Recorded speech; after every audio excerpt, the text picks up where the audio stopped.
Notre culte va commencer. Je voulais vous annoncer le programme de ce matin. Donc nous aurons un temps de louange. Aujourd'hui, nous avons Ophélie, Johan et Rémi. Un temps de prédication avec le prédicateur André Brock, c'est le papa de Céline. C'est ça.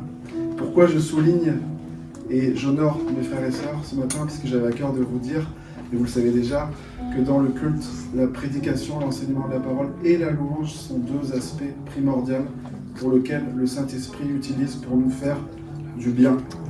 Amen. Au travers de toute la Bible, on parle de la louange et de l'enseignement de la parole de Dieu. Amen. J'ai pris le psaume 9, verset 2. « Je te louerai, ô Éternel, de tout mon cœur. Je veux raconter tes merveilles.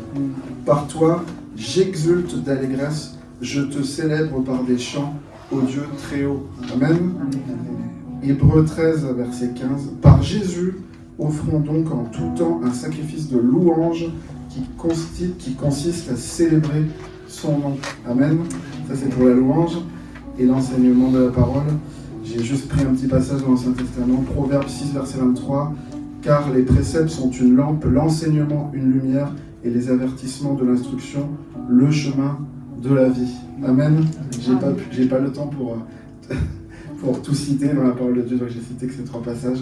Donc place à la louange ce matin, soyez libres, place à l'enseignement de la parole de Dieu, et dans un second temps, nous aurons notre temps d'assemblée générale. Soyez bénis mes frères et sœurs, sentez-vous libres dans la liberté avec le Seigneur dans ce culte. Amen.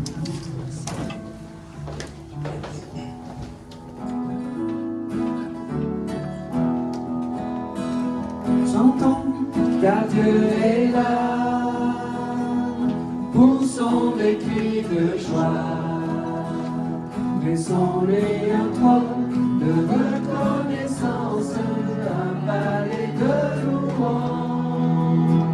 Chantons le roi des rois, son amour durera, et quand on le loue, sa gloire descend sur nous dans son temple ici-bas.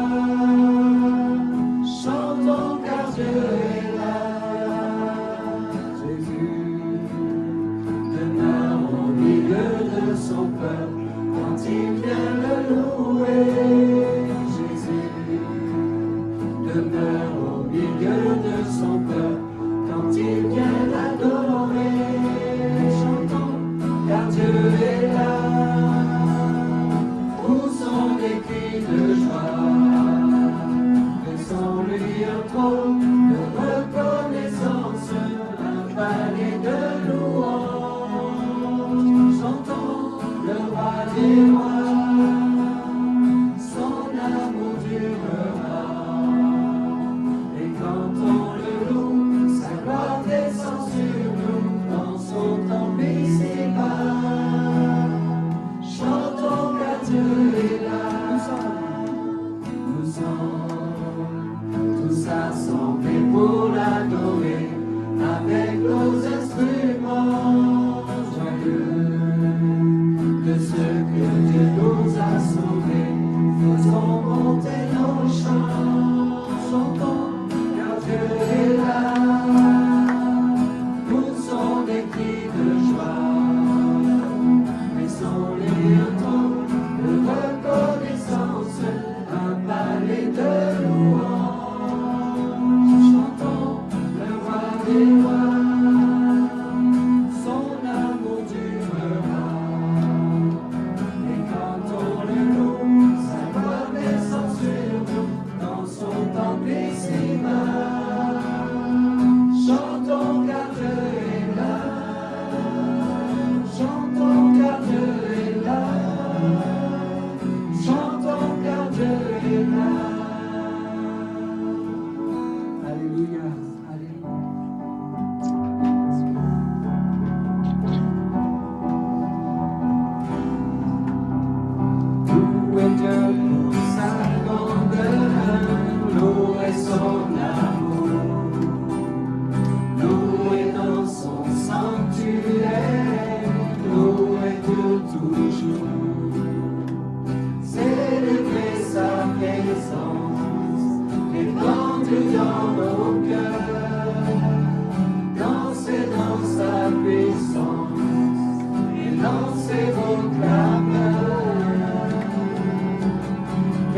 du lever du soleil jusqu'à son coucher, dans les bontés du Seigneur ne sont pas épuisées. Elles se renouvellent chaque matin. Les bontés du Seigneur n'ont pas de fin. Louez Dieu dans son saint lieu, louez dans les cieux, louez sa fidélité, louez à jamais. Chantez sa bienveillance et sa magnificence. Entrez dans ses parvis avec reconnaissance. Car du lever du soleil jusqu'à son coucher, dans les bontés du Seigneur ne sont pas épuisées. Elles se renouvellent chaque matin. Les bontés du Seigneur n'ont pas de fin. Louez Dieu pour sa grandeur. Louez Dieu pour sa grandeur. Louez son amour. Louez dans son sanctuaire. Louez toujours. Célébrez sa présence. Défendez dans nos cœurs. Dansez dans sa puissance.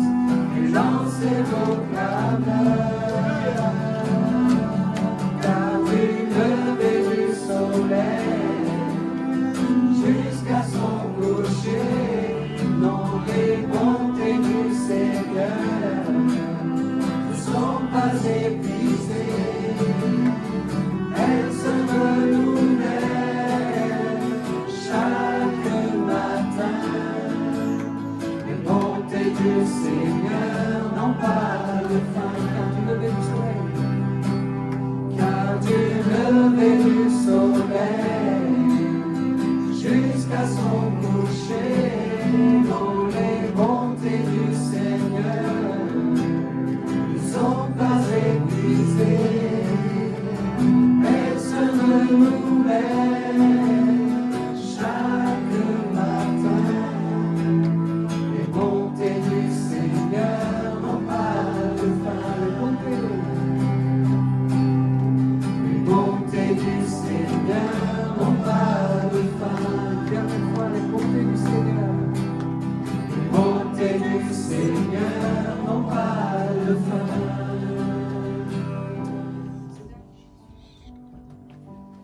Nous venons dans ta présence, chanter tes louanges et notre reconnaissance de ce que tu as accompli. Tu nous as donné ta vie, ton amour et ta joie, et la louange envahit nos cœurs passionnés de toi. Tu es le Créateur puissant, l'agneau ressuscité. Toi seul as triomphé de la mort et du péché. Tu as délivré ton peuple pour la vraie liberté. Je suis de tes pas, chaque jour être avec toi. Tu es le Créateur puissant, l'agneau ressuscité. Toi seul as pu triompher de la mort et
seul a pu triompher de la mort et du péché. Tu as délivré ton peuple pour la vraie liberté.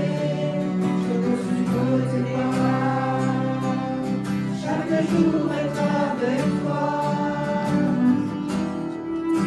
Oh oui Seigneur, tu es digne de recevoir la louange de nos cœurs, l'adoration véritable.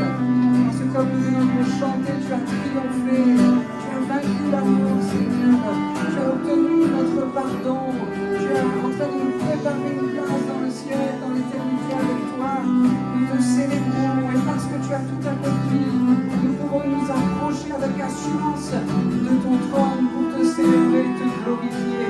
Toi l'agneau racheté, toi l'agneau vivant, toi l'agneau Seigneur qui t'est sacrifié. Alléluia.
d'introduction, on disait tout à l'heure que la prière, l'action de grâce, la louange, l'enseignement de la parole de Dieu, c'était quelque chose de puissant.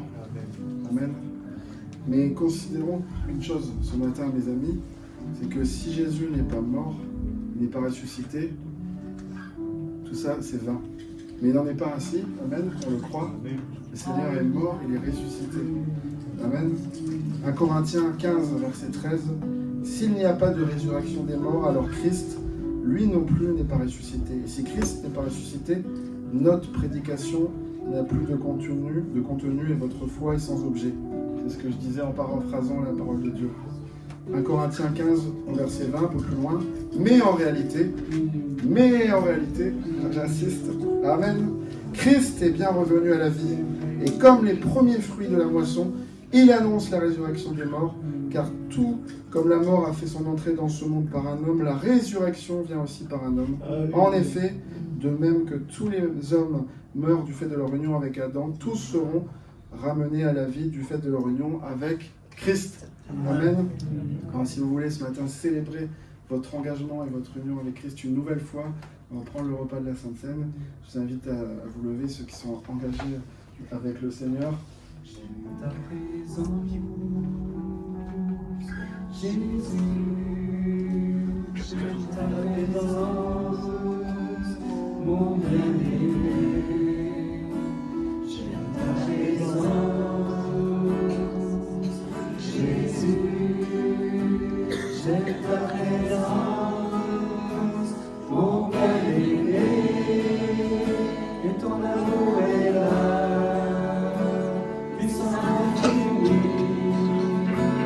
Ton amour est là, guérissant la vie. Et ton amour est là, courant de la croix. Ton amour est là, ravivant ma foi. J'aime ta présence, Jésus. J'aime ta présence, mon bien-aimé. J'aime ta présence, Jésus.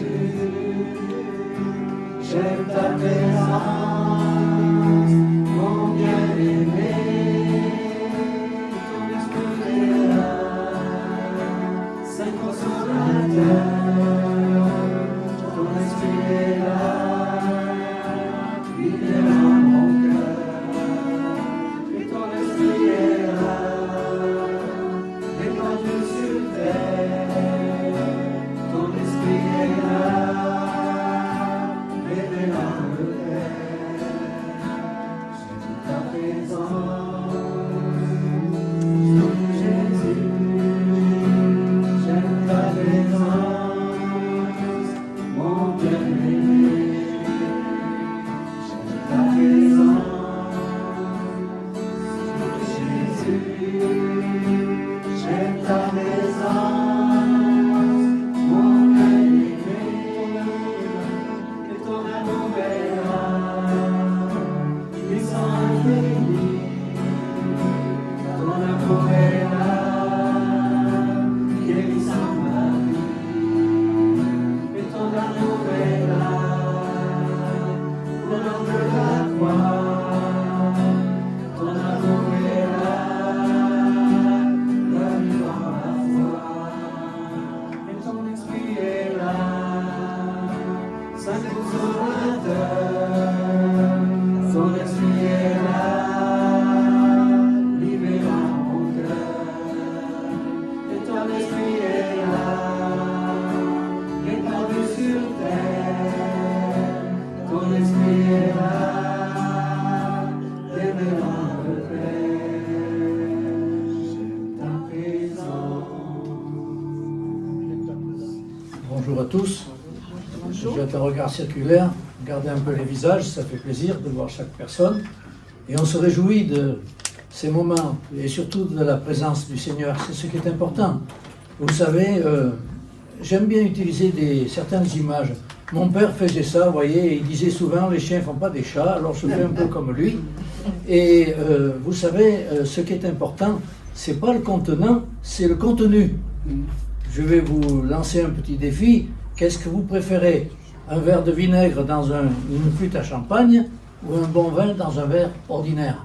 Alors, je voudrais que ce matin, la prédication soit quelque chose d'excellent pour vous. Et moi, je ne suis que le contenant, je ne suis que ça, mais que le Seigneur bénisse chacun d'entre nous. Quand Jean-Emmanuel m'a demandé d'apporter la parole pour ce matin, eh bien, vous savez, on se pose la question, qu'est-ce que je vais dire? Et le premier verset qui m'est venu à l'esprit, c'est quand Abraham monte à Morija avec son fils Isaac, et Isaac lui pose la question au sujet de l'agneau, et Abraham lui répond, « Mon fils, Dieu se pourvoira lui-même de l'agneau pour l'Holocauste. » Et j'ai pensé que le Seigneur pourvoit, et cela est très important.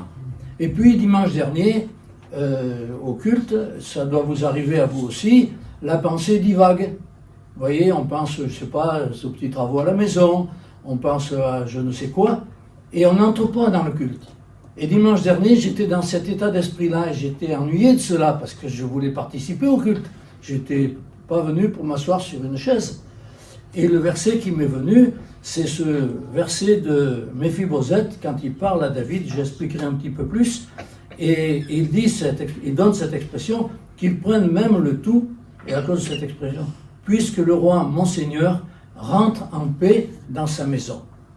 C'est cette pensée-là, que le Seigneur est revenu en paix dans sa maison. Pourquoi nous avons chanté des cantiques ce matin?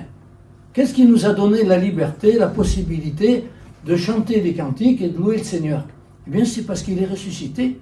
Il est revenu en paix dans sa maison. Selon les traductions, on a rentré ou revenu, l'idée est la même. Alors il s'est posé une question à moi, qu'est-ce que je vais choisir comme verset? L'un ou l'autre? Alors j'ai dit, je vais choisir les deux. Et j'espère, avec la grâce de Dieu, développer ces deux versets et pour la bénédiction de tous et ma propre bénédiction, parce que le Seigneur n'oublie personne. Et donc, il faudrait quand même préciser qui est Méphibosheth. Méphibosheth, c'est le petit-fils de Saül, le fils de Jonathan. Jonathan, c'était un vrai ami de David. Et il y avait eu beaucoup de difficultés dans cette famille. Et David, qui était le roi, avait décidé de faire du bien à Méphibosheth. Et Méphibosheth, donc, mangeait tous les jours à la table de David. C'était un grand honneur. C'est pas rien, il était tous les jours à la table de David. Et puis voilà, il survient un événement fâcheux. Un des fils de David, Absalom, décide de faire ce qu'on dirait en termes modernes, de faire un coup d'État. David, va-t'en, on va régler ton affaire, c'est moi qui serai le roi. Et donc, Méphibosheth, n'ayant pas les moyens par lui-même de se joindre à David, parce qu'il était boiteux, c'était un handicapé, il n'a pas pu partir avec David. Et il avait un serviteur qui s'appelait Tsiba, qui a menti à David, en lui disant Méphibosheth a choisi le camp d'Absalom, il n'a pas voulu te suivre. Et David lui dit, bien tu prendras les champs de Méphibosheth. Et puis quand David revient à Jérusalem, il s'aperçoit qu'il a été floué, que Tsiba, le serviteur de Méphibosheth, a menti. Et donc il dit à Méphibosheth, bien vous allez partager les champs puisque je les ai donnés. Puisque je les ai donnés à David, vous allez partager les champs. Et Méphibosheth a cette expression qu'il prenne même le tout, ça m'émeut en vous le disant, puisque le roi, mon Seigneur, rentre en paix dans sa maison. Alors il y a deux aspects dans ce verset.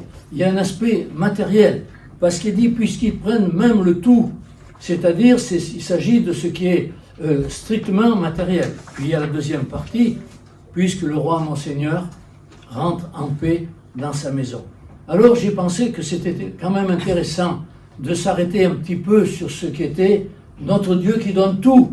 Parce que notre Dieu nous donne tout, non seulement sur le domaine spirituel, on a tendance à s'attarder dans nos églises, peut-être trop, sur ce qui est spirituel. Dans la communauté où j'étais avant de venir dans cette église, on insistait beaucoup sur ce qui était spirituel. et les miracles, on les spiritualisait, et ainsi de suite. Mais il y a quelque chose de réel dans la parole de Dieu. Notre Dieu veille sur nos vies, il veille dans chaque détail, il n'oublie rien. Et nous avons dans cette prière que tout le monde connaît, quelles que soient nos origines, on connaît cette prière, c'est ce qu'on appelle le Notre Père. Et en plein milieu de cette prière, le Seigneur Jésus a cette expression, « Donne-nous chaque jour notre pain quotidien ». Vous voyez, notre Dieu veille sur nos vies, dans les petites choses de nos vies. Vous en avez certainement été l'objet, vous l'avez observé. Parce que le Seigneur, lui, il sait ce qui va se passer dans 5 minutes, dans 1 heure, demain. Il sait. Et il prépare. J'ai remarqué cela. Ça m'est arrivé une fois, le patron m'avait donné les clés de l'usine pour que je fasse l'ouverture. Et c'était la première fois que je devais faire l'ouverture. Et j'ai oublié. Mais le Seigneur n'avait pas oublié, figurez-vous.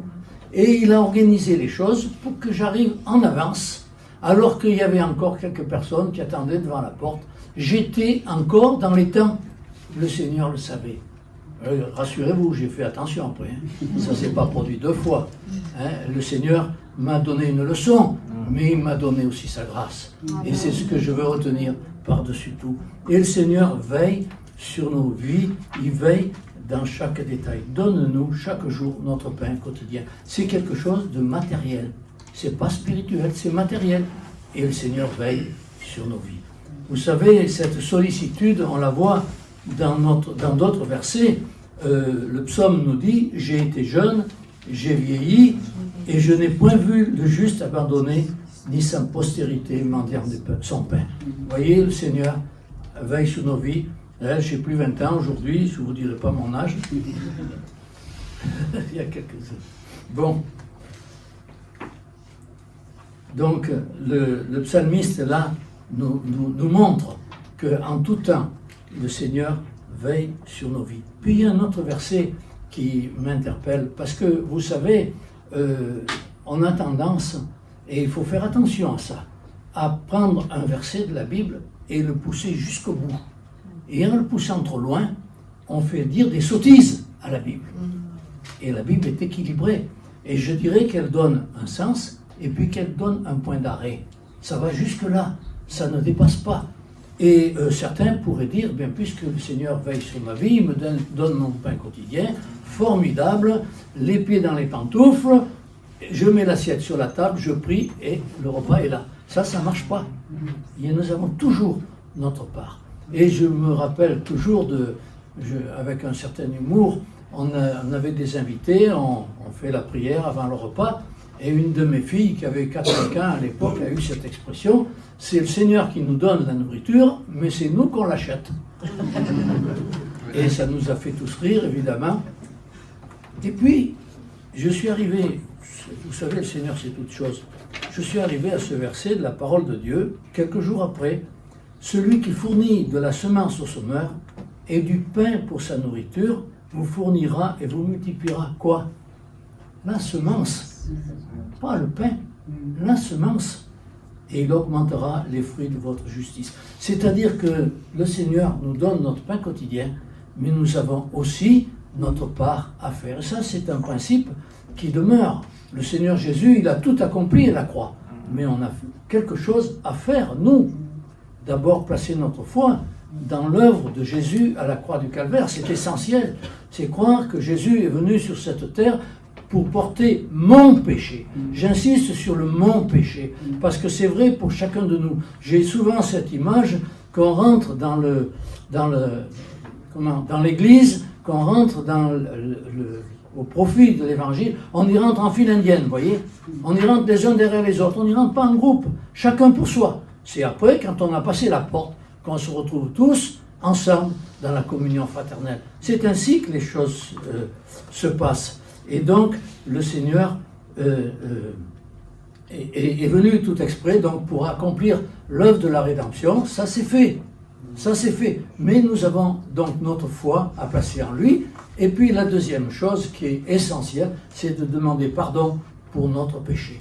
Et ces deux choses-là étant réalisées, eh bien nous sommes sauvés. L'évangile est aussi simple que ça. Vous savez, il y a un verset dans l'Ecclésiaste, je le cite de mémoire et donc il ne sera peut-être pas dit avec exactitude, mais il est dit, Dieu a fait l'homme droit, mais ils ont cherché beaucoup de raisonnement. Vous voyez, on réfléchit beaucoup, on tord la parole de Dieu et on passe à côté de l'évangile. Mais l'évangile est très simple. Si notre cœur est simple, l'évangile est simple et nous fait du bien. Que son nom soit loué, que le nom de Jésus soit loué pour cela. Alors, il y a quand même une deuxième partie à ce verset au sujet de Méphibosheth, parce qu'il dit « Puisque le roi, mon Seigneur, rentre en paix dans sa maison ». Ça, c'est magnifique. C'est magnifique. C'est la résurrection de Jésus. L'Ancien Testament, est dans notre langage évangélique, où on dit souvent le patois de Canaan, on dit que c'est un type de Christ. Et David, là, nous parle de Jésus qui est ressuscité. Et Jésus est revenu de la mort, il est allé au ciel, il est assis à la droite de Dieu. Et donc ces choses-là sont très importantes. Jésus en parle avant la croix d'ailleurs, dans le chapitre 16 de l'évangile de Jean, au verset 28, on peut lire ceci, Jésus anticipe sa mort, il dit « Je suis sorti du Père, je suis venu dans le monde, maintenant je quitte le monde et je vais au Père. » Vous voyez, ça c'est magnifique. Parce que Jésus, je l'ai dit tout à l'heure, il est venu tout exprès, il est descendu du ciel tout exprès pour accomplir l'œuvre de la rédemption. Et il a accepté cette réalité terrible de la mort à la croix. Une mort terrible, c'était un supplice terrible. Et il a subi cela dans son corps, mais plus que cela encore, il a pu dire « Mon Dieu, pourquoi m'as-tu abandonné ?» Parce que Jésus était seul à ce moment-là et il portait mon péché, le plus terrible de mes péchés. Vous savez, je l'ai dit tout à l'heure, j'aime bien certaines images. Imaginez un instant que mon péché ou le vôtre, il s'affiche là comme ça. Le pire, oh, pas une petite bricole, non, le pire, il s'affiche là. Parce que c'est arrivé à un homme, ça. Dans l'Ancien Testament, ça a été affiché. Imaginez ça. Eh bien, ce péché-là, Jésus l'a porté. Il l'a porté comme si c'était le sien. J'en ai des frissons, comme si c'était le sien. Et ça, c'est extraordinaire. C'était pour notre salut. Et donc, pour faire le lien avec l'autre verset, puisque j'ai dit qu'il y avait deux versets, il est l'agneau de Dieu. L'agneau dont Dieu s'est pourvu pour accomplir l'œuvre de la rédemption. Jean le baptiseur en parle déjà.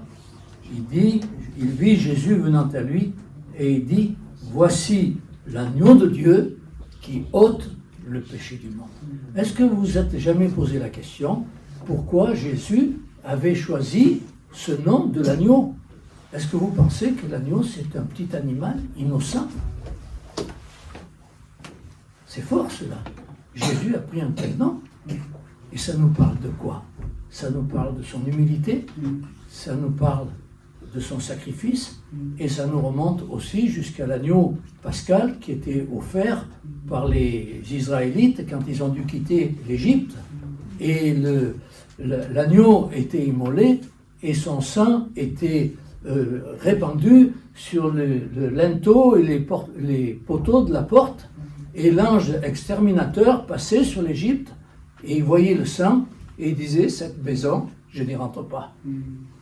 Cette maison, je n'y rentre pas. » Et d'autres maisons ont subi le jugement de Dieu. Alors, nous nous plaçons à l'abri de l'œuvre de Christ, parce que Christ nous protège des activités de l'adversaire et il nous sauve pour l'éternité. Voici l'agneau de Dieu qui ôte le péché du monde. Et surtout qui l'ôte de mon cœur. Parce qu'il y a ce qui est collectif et il y a ce qui est individuel. Et comme j'ai dit tout à l'heure, on entre dans le plan de Dieu individuellement, pas collectivement. C'est après qu'on se trouve ensemble. Et nous avons cette pensée aussi de l'agneau dans l'Apocalypse, quand Jean écrit ceci. Il chantait un cantique nouveau en disant « Tu es digne de prendre le livre et d'en ouvrir les sceaux, car tu as été immolé. » C'est ce que nous avons déjà dit. Et tu as racheté pour Dieu par ton sang, des hommes de toute tribu, de toute langue, de tout peuple et de toute nation. Alors moi je suis émerveillé, parce que vous savez, l'évangile est pour tous. Il n'y a pas de sélection avec le Seigneur. Ta peau est blanche, ta peau est noire, tu es grand, tu es petit, tu es gros, tu es maigre. Non, tu es français, tu es algérien, tu es... qui tu es. L'évangile est pour toi. C'est la merveille de Dieu. Nul n'est exclu. Tu as racheté pour Dieu, par ton sang, des hommes de toute tribu, de toute langue, de tout peuple et de toute nation. En préparant ce message, il me revenait en mémoire ce qui m'avait été rapporté. Alors c'est rapporté, mais je pense que c'est vrai.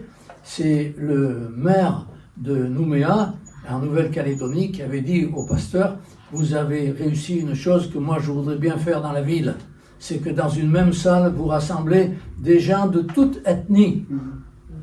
Et c'est l'Église de Jésus. Il y a la diversité de nos cultures, de nos habitudes, j'aime pas le mot race, parce qu'il n'y a pas de race, hein, mais de nos couleurs de peau. Nous sommes tous ensemble, c'est une grâce de Dieu, et c'est Jésus qui l'a fait, nous sommes frères et sœurs, et tu as racheté donc pour Dieu, par ton sang, des hommes de toute tribu. Alors je pense qu'il élargit, vous voyez, il commence par ce qui est petit, puis toute langue, et puis après tout peuple et toute nation. Et ainsi, Dieu a réalisé ce qu'il désirait.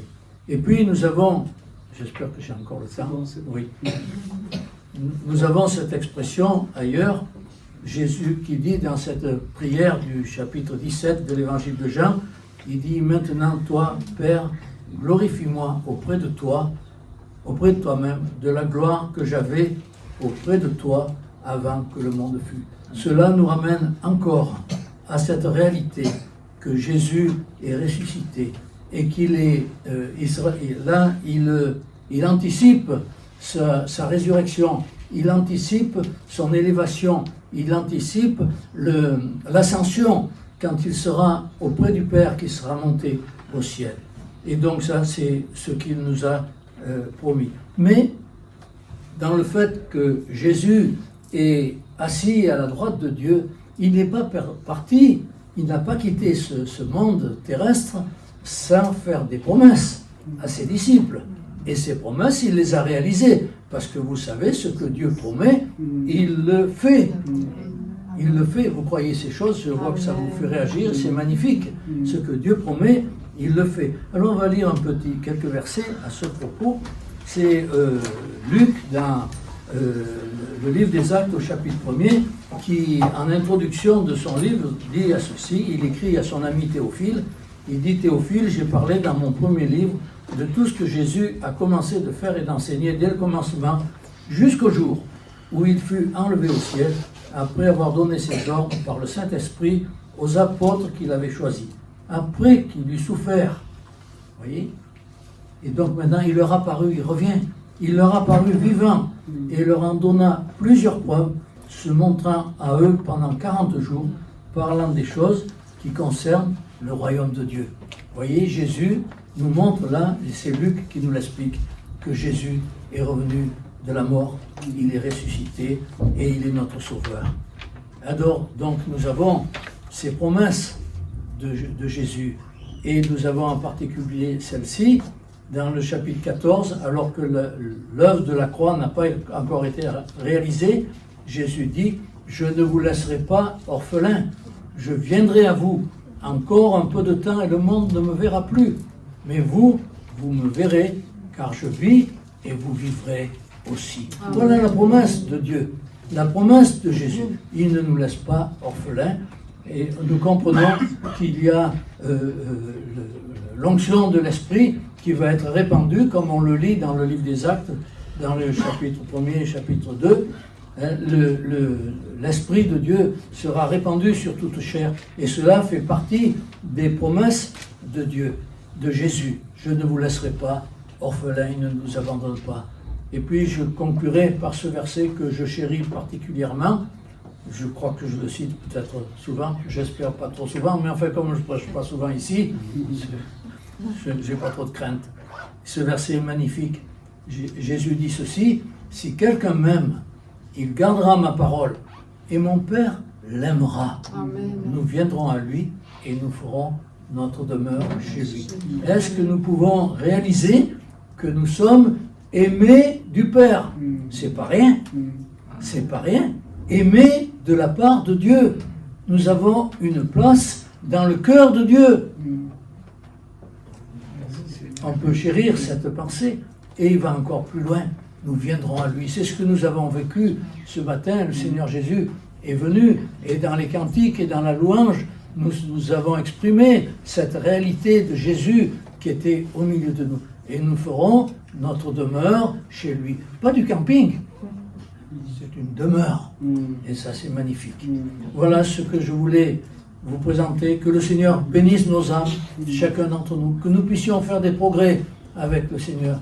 Que nous puissions toujours plus réaliser que Jésus est vivant au milieu de nous. Oui, notre Dieu, notre Père, nous voulons te remercier pour l'enseignement de ta parole. Merci pour cette Bible merveilleuse qui nous enseigne tant de choses magnifiques. Je prie maintenant pour cette Église, bénis-la, bénis ton peuple, bénis ceux qui en ont la responsabilité. Que ton nom soit loué, notre Dieu et Père, dans le bon nom de Jésus. Amen. Amen.